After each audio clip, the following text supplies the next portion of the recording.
সন্ধেবেলায় মাঠে বসে গায়ে হাওয়া লাগাচ্ছি, এমন সময় শিয়াল এসে বললে, দাদা তুমি নিজের বাচ্চা কাচ্চাদের মানুষ করতে লেগেছ, আমি কি দোষ করেছি? জিজ্ঞাসা করলাম, কি করতে হবে শুনি? শিয়াল বললে, না হয় হলুম পশু, তাই বলে কি উদ্ধার নেই? পণ করেছি তোমার মতো মানুষ হব। শুনে মনে ভাবলুম, সৎকার্য বটে। জিজ্ঞাসা করলুম, তোমার এমন মতলব হলো কেন? সে বলল, যদি মানুষ হতে পারি তাহলে শিয়াল সমাজে আমার নাম হবে, আমাকে পুজো করবে ওরা। আমি বললুম, বেশ কথা। বন্ধুদের খবর দেওয়া গেল, তারা খুব খুশি। বললে, একটা কাজের মতো কাজ বটে, পৃথিবীর উপকার হবে।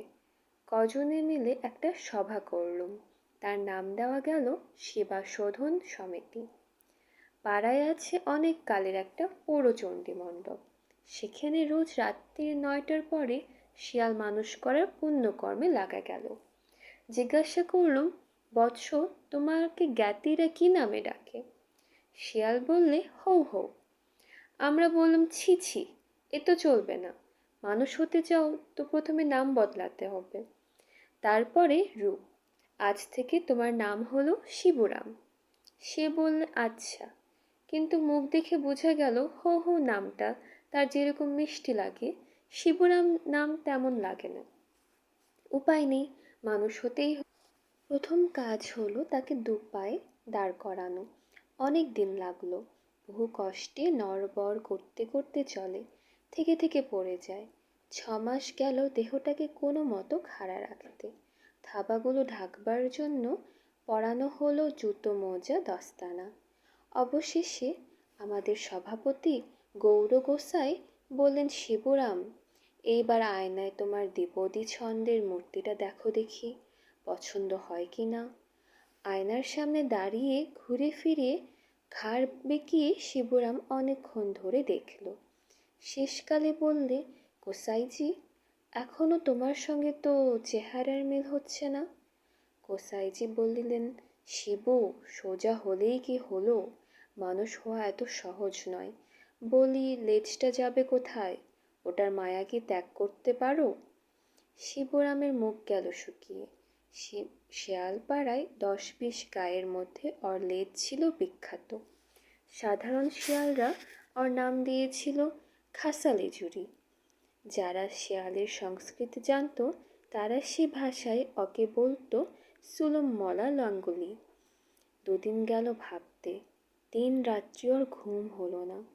শেষকালে বৃহস্পতিবারে এসে বললে রাজি। পাটকেলি রঙের ঝাঁকড়া রোয়াওয়ালা লেজটা গেল কাটা, একেবারে গোড়া ঘেঁষে। সভ্যেরা সকলে বলে উঠল, ওহো, পশুরে কি মুক্তি! লেজবন্ধনে মায়া ওর এতদিনে কেটে গেল, ধন্য। সেদিন ওর আহারে রুচি রইল না, সমস্ত রাত সেই কাটা লেজের স্বপ্ন দেখল। পরদিন শিবরাম সভায় এসে হাজির। গোসাইজি বললেন, কেমন হে শিবু, দেহটা হালকা বোধ হচ্ছে তো? শিবরাম বললে, আজ্ঞে খুবই হালকা, কিন্তু মন বলছে লেজ গেল তবু মানুষের সঙ্গে বর্ণভেদটা ঘুচল না। গোসাই বললেন, রং মিলিয়ে সবর্ণ হতে চাও যদি, তবে রোয়া ঘুচিয়ে ফেলো। তিনও নাপিত এলো। 5 দিন লাগলো খুর বুলিয়ে বুলিয়ে লোমগুলো চেঁচে ফেলতে। রূপ যেটা ফুটে উঠল তা দেখে সভ্যরা সবাই চুপ করে গেল। শিবুরাম উদ্বিগ্ন হয়ে বললে, মশাই, আপনারা কোনো কথা বললেন না কেন? সভ্যরা বললে, আমরা নিজের কীর্তিতে অবাক। শিবুরাম মনে শান্তি পেল, কাটা লেজ ও চাচা রোয়ার শোক ভুলে গেল। সভ্যরা 2 চক্ষু বুজে বললেন, শিবুরাম, আর নয়, সভা বন্ধ হলো এখন। শিবু বললে, এখন আমার কাজ হবে শেয়াল সমাজকে অবাক করা। এদিকে শিবুরামের পিসি খেকিনি কেঁদে কেঁদে মরে। গায়ের মোড়ল হক্কুই কে গিয়ে বললে, মোড়ল মশাই, আজ 1 বছরের উপর হয়ে গেল, আমার হৌ হৌকে দেখিনে কেন? বাঘ ভাল্লুকের হাতে পড়ল না তো? মোড়ল বললে, বাঘ ভাল্লুককে ভয় কিসের? ভয় ওই মানুষের জানোয়ারটাকে, হয়তো তাদের ফাঁদে পড়েছে। খোঁজ পড়ে গেল। ঘুরতে ঘুরতে ভলেন্টিয়ারের দল এলো সেই চণ্ডী মণ্ডপের বাসবনে। ডাক দিল, হুক্কা হুয়া। শিবরামের বুকের মধ্যে ধড়ফড় করে উঠল। একবার গলা ছেড়ে ওই একতান মন্ত্রে যোগ দিতে ইচ্ছে হলো। বহু কষ্টে চেপে গেল।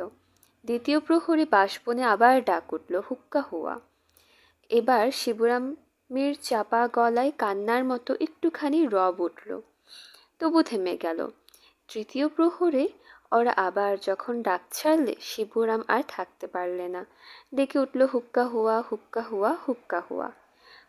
হুক্কোই বললে, এই তো হো হো এর গলা শুনি, একবার হাঁক দাও তো।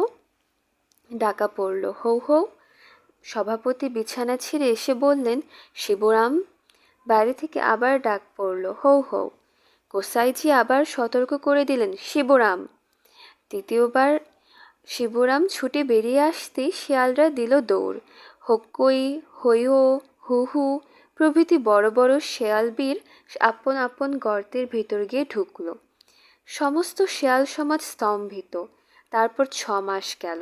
শেষ খবর পাওয়া গেছে, শিবরাম সারা রাত হেঁকে হেঁকে বেড়াচ্ছে। আমার লেজ নেই, আমার লেজ নেই। গোসাইয়ের শোবার ঘরের সামনে রোয়াকে বসে ঊর্ধ্ব দিকে মুখ তুলে প্রহরে প্রহরে কোকিয়ে উঠে বলে, আমার লেজ ফিরে দাও। গোসাই দরজা খুলতে সাহস করে না, ভয় পায়। পাছে তাকে খ্যাপা শেয়ালে কামড়ায়। শিয়ালকাটার বনে যেখানে শিবরামের বাড়ি সেখানে ওর যাওয়া বন্ধ। জ্ঞাতিরা ওকে দূর থেকে দেখলে হয় পালায়, নয় খেকিয়ে কামড়াতে আসে। ভাঙ্গা চণ্ডী মণ্ডপেই থাকে। সেখানে একজোড়া প্যাঁচা ছাড়া আর অন্য প্রাণী নেই। খাদু, গবর, বেচি, ঢেরি প্রভৃতি বড় বড় ডানপিটে ছেলেরাও ভূতের ভয়ে সেখানকার জঙ্গল থেকে করমচা পাড়তে যায় না। শেয়ালি ভাষায় শেয়াল একটা ছড়া লিখেছে, তার আরম্ভটা এইরকম, ওরে লেজ হারা লেজ, চক্ষে দেখি ধোঁয়া, বক্ষ মোর গেল ফেটে, হুক্কা হুয়া হুয়া। পুপে বলে উঠল, কি অন্যায়, ভারী অন্যায়। আচ্ছা দাদামশাই, ওর মাসিও ওকে নেবে না ঘরে? আমি বললুম, তুমি ভেবো না, ওর গায়ের রোয়াগুলো আবার উঠুক, তখন ওকে চিনতে পারবে। কিন্তু ওর লেজ, হয়তো লাঙ্গুলাদ্য ঘৃত পাওয়া যেতে পারে কবিরাজ মশাইয়ের ঘরে, আমি খোঁজ নেব।